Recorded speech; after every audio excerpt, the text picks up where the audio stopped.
DK Shivakumar ಅವರ ಒತ್ತಾಸೆಯಂತೆ ಬೆಂಗಳೂರು ದಕ್ಷಿಣ ಅಂತ ರಾಮನಗರ ಜಿಲ್ಲೆಯ ಹೆಸರನ್ನ ಬದಲಾವಣೆಯನ್ನ ಮಾಡಲಾಗಿದೆ.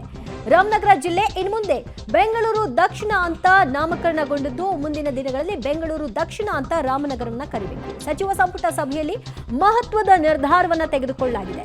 ರಾಮನಗರವೇ ಹೆಡ್ ಕ್ವಾರ್ಟರ್ಸ್ ಆಗಿರುತ್ತೆ, ಹೆಸರು ಮಾತ್ರ ಬದಲಾವಣೆ ಆಗಬೇಕು ಅಂತ ಬಿಗಿ ಪಟ್ಟನ್ನ ಹಿಡಿದಿದ್ರು ಡಿಕೆ ಶಿವಕುಮಾರ್ ಅವರು.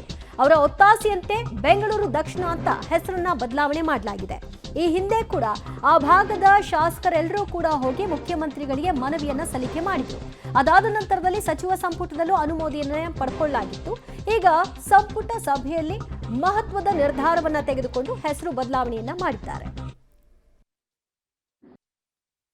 ಇವತ್ತಿಂದ ಬೆಂಗಳೂರು ರಾಮನಗರ ಜಿಲ್ಲೆ ಹೆಡ್ ಕ್ವಾರ್ಟರ್ಸು ರಾಮನಗರದಲ್ಲೇ ಇರ್ತದೆ. ಮೂಲ ಅದು ಬೆಂಗಳೂರು ಜಿಲ್ಲೆ ಆಗಿತ್ತು. ಇವತ್ತು ಕ್ಯಾಬಿನೆಟ್ನಲ್ಲಿ ಅದು ಬೆಂಗಳೂರು ದಕ್ಷಿಣ ಜಿಲ್ಲೆ ಅಂತ ಹೇಳಿ ಇವತ್ತು ಕ್ಯಾಬಿನೆಟ್ನಲ್ಲಿ ತೀರ್ಮಾನ ಆಗಿದೆ. ಇವತ್ತು ಅದು ಸಂಬಂಧಪಟ್ಟಂತೆ ಆದೇಶ ಕೂಡ ಬರ್ತದೆ. ಇದೊಂದು ಸಂತೋಷವಾದಂಥ ವಿಚಾರ ನಮ್ಮ ಬೆಂಗಳೂರು ದಕ್ಷಿಣ ಜಿಲ್ಲೆಗೆ. ಇದನ್ನು ಹೇಳಲಿಕ್ಕೆ ಬಯಸ್ತೇನೆ. ರಾಮನಗರದ ಹೆಡ್ ಕ್ವಾರ್ಟರ್ಸು ಫಂಕ್ಷನಿಂಗಲ್ಲಿ ಯಾವ ಥರದ ಬದಲಾವಣೆ ಕೂಡ ಇರುವುದಿಲ್ಲ, ಅದಾಗದು ಮುಂದುವರಿದಿದೆ. ಇವತ್ತಿಂದ ಬೆಂಗಳೂರು ರಾಮನಗರ ಜಿಲ್ಲೆ ಹೆಡ್ ಕ್ವಾರ್ಟರ್ಸು ರಾಮನಗರದಲ್ಲೇ ಇರ್ತದೆ. ಮೂಲ ಅದು ಬೆಂಗಳೂರು ಜಿಲ್ಲೆ ಆಗಿತ್ತು. ಇವತ್ತು ಕ್ಯಾಬಿನೆಟ್ನಲ್ಲಿ ಅದು ಬೆಂಗಳೂರು ದಕ್ಷಿಣ ಜಿಲ್ಲೆ ಅಂತ ಹೇಳಿ ಇವತ್ತು ಹಿಂದೆ ರಾಮನಗರ ಜಿಲ್ಲೆ ಅಂತ ಮಾಡುವಾಗಲೂ ಕೂಡ ಯಾರ ವಿರೋಧವೂ ಇಲ್ಲದೆ ಮುಕ್ತ ಮನಸ್ಸಿನಿಂದ ಎಲ್ಲರೂ ಕೂಡ ಒಪ್ಪಿಗೆಯನ್ನ ಸೂಚಿಸಿ ರಾಮನಗರ ಜಿಲ್ಲೆ ಅಂತ ನಾಮಕರಣ ಮಾಡಿದ್ರು. ಈಗ ಡಿಕೆ ಶಿವಕುಮಾರ್ ಅವರ ಒತ್ತಾಸೆಯಂತೆ ರಾಮನಗರ ಜಿಲ್ಲೆಯನ್ನ ಬೆಂಗಳೂರು ದಕ್ಷಿಣ ಜಿಲ್ಲೆ ಅಂತ ಮರು ನಾಮಕರಣವನ್ನ ಮಾಡಲಾಗ್ತಾ ಇದೆ. ಈ ಮೂಲಕವಾಗಿ ಕ್ಯಾಬಿನೆಟ್ನಲ್ಲಿ ನಿರ್ಧಾರವನ್ನು ಕೂಡ ತೆಗೆದುಕೊಂಡಿದ್ದು ಆ ಬಗ್ಗೆ ಡಿಕೆ ಶಿವಕುಮಾರ್ ಪ್ರಸ್ತಾಪ ಕೂಡ ಮಾಡಿದ್ದಾರೆ. ಅದನ್ನ ಪ್ರೆಸ್ ನೋಟ್ ಅಲ್ಲಿ ಅವರು ಬಹಿರಂಗಪಡಿಸಿದ್ದಾರೆ.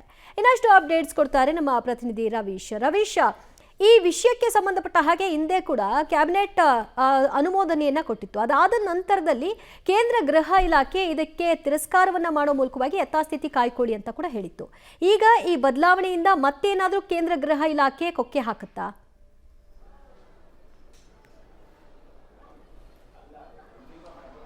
ದಿವ್ಯಾ, ಪ್ರಮುಖವಾಗಿ 2024 ಜುಲೈನಲ್ಲೇ ಈ ಒಂದು ಪ್ರಸ್ತಾವನೆಯನ್ನು ಕೂಡ ಸಚಿವ ಸಂಪುಟದ ಮುಂದೆ ಇಟ್ಟಿದ್ರು. ಸಚಿವ ಸಂಪುಟದಲ್ಲಿ ಅನುಮೋದನೆಯೂ ಕೂಡ ದೊರಕಿತ್ತು. ಆ ಸಂದರ್ಭದಲ್ಲಿ ನಿಯಮಾವಳಿಗಳ ಪ್ರಕಾರ ಪ್ರಕ್ರಿಯೆಗಳನ್ನು ನಡೆಸಬೇಕು ಅಂತೇಳಿ ಕೇಂದ್ರ ಸರ್ಕಾರದ ಒಪ್ಪಿಗೆಗೆ ರಾಜ್ಯ ಸರ್ಕಾರದಿಂದ ಪತ್ರವನ್ನು ಕೂಡ ಕಳಿಸಲಾಗಿತ್ತು. ಆದರೆ ಕೇಂದ್ರ ಸರ್ಕಾರ ಯಥಾಸ್ಥಿತಿಯನ್ನು ಕಾಯ್ದುಕೊಳ್ಬೇಕು ಅಂತ ರಾಜ್ಯ ಕಂದಾಯ ಇಲಾಖೆಗೆ ಕೇಂದ್ರ ಗೃಹ ಇಲಾಖೆಯಿಂದ ಆದೇಶವೂ ಕೂಡ ಬಂದಿತ್ತು. ಆ ಸಂದರ್ಭದಲ್ಲಿ ಡಿ ಕೆ ಶಿವಕುಮಾರ್ ಒಂದು ಮಾತನ್ನ ಹೇಳಿದ್ರು. ಅಂದ್ರೆ ಇದಕ್ಕೆ ಕುಮಾರಸ್ವಾಮಿ ಅವರು ಅಡ್ಡಗಾಲನ್ನ ಹಾಕಿದ್ದಾರೆ, ನಮ್ಗೆ ಏನ್ ಮಾಡಿದ್ದಾರೆ ಅಂತ ಗೊತ್ತಿದೆ, ಆದ್ರೆ ಈ ಒಂದು ಹೆಸರನ್ನ ಬದಲಾವಣೆ ಮಾಡುವಂತ ಸಂದರ್ಭದಲ್ಲಿ ಕೇಂದ್ರದ ಒಪ್ಪಿಗೆಯನ್ನ ನಾವು ಪಡೆಯಬೇಕಾಗಿಲ್ಲ, ನಾವು ಮಾಡಿಯೇ ತೀರ್ತೇವೆ ಬೆಂಗಳೂರು ದಕ್ಷಿಣ ಜಿಲ್ಲೆಯನ್ನಾಗಿ ಅಂತ ಕೂಡ ಒಂದು ರೀತಿಯಲ್ಲಿ ಸವಾಲನ್ನು ಕೂಡ ಹಾಕಿದ್ರು. ಅದರಂತೆ ಇವತ್ತು ಕ್ಯಾಬಿನೆಟ್ನಲ್ಲಿ ಎಲ್ಲಾ ರೀತಿಯ ಪ್ರಕ್ರಿಯೆಗಳನ್ನ ಕಾನೂನಿನ ರೀತಿಯಲ್ಲಿ ಏನೆಲ್ಲ ಮಾಡಬೇಕು ಅದೆಲ್ಲದಕ್ಕೂ ಕೂಡ ಒಂದು ರೀತಿಯಲ್ಲಿ ಚರ್ಚೆಗಳನ್ನು ನಡೆಸಿ ಅಂತಿಮವಾಗಿ ಒಂದು ತೀರ್ಮಾನಕ್ಕೆ ಬಂದಿದ್ದಾರೆ. ಈಗ ಬೆಂಗಳೂರು ದಕ್ಷಿಣ ಅಂತ ಆದೇಶವನ್ನ ಮಾಡೋದಕ್ಕೆ ಅಧಿಕೃತವಾಗಿ. ಹಾಗಾಗಿ ಇದನ್ನ ಕೇಂದ್ರ ಸರ್ಕಾರದ ಮುಂದೆ ತೆಗೆದುಕೊಂಡು ಹೋಗ್ಬೇಕು ಅಂತ ಇಲ್ಲ ಅನ್ನೋದ್ರ ಬಗ್ಗೆ ಕೂಡ ಕಾನೂನಿನ ತಜ್ಞರ ಒಂದು ಕೆಲ ಸಲಹೆಗಳನ್ನು ಕೂಡ ಪಡೆದುಕೊಂಡೇ ಈ ಒಂದು ಆದೇಶವನ್ನು ಮಾಡ್ತಾ ಇದ್ದಾರೆ ಅಂತ ಕೂಡ ಹೇಳಲಾಗ್ತಾ ಇದೆ. ಹಾಗಾಗಿ ಡಿ ಕೆ ಶಿವಕುಮಾರ್ ಅವರು ಈಗಾಗಲೇ ಅದನ್ನು ಘೋಷಣೆ ಮಾಡಿದ್ದಾರೆ. ಅಂದ್ರೆ ಇವತ್ತಿನಿಂದಲೇ ಅದು ರಾಮನಗರ ಜಿಲ್ಲೆ ಏನಿದೆ ಅದು ಬೆಂಗಳೂರು ದಕ್ಷಿಣ ಜಿಲ್ಲೆ ಅಂತ ಘೋಷಣೆ ಆಗುತ್ತೆ. ಮತ್ತೆ ಆ ಒಂದು ಜಿಲ್ಲಾ ಕೇಂದ್ರಾಡಳಿತ ಪ್ರದೇಶ ಏನಿದೆ ಈಗ ರಾಮನಗರದಲ್ಲೇ ಇದೆ ಅದು ಕೂಡ ಅಲ್ಲೇ ಇರುತ್ತೆ, ಯಾವುದೇ ರೀತಿಯ ಬದಲಾವಣೆ ಇಲ್ಲ ಅಂತ. ಹಾಗೆ ಮುಂದೆ ಯಾವ ರೀತಿ ಕಾನೂನು ಸಮರವನ್ನ ಕುಮಾರಸ್ವಾಮಿ ಮತ್ತು ಅವ್ರ ಕಡೆಯಿಂದ ಮಾಡ್ತಾರೋ ಏನೋ ಕೂಡ ಕಾದ್ ನೋಡ್ಬೇಕಾಗುತ್ತೆ.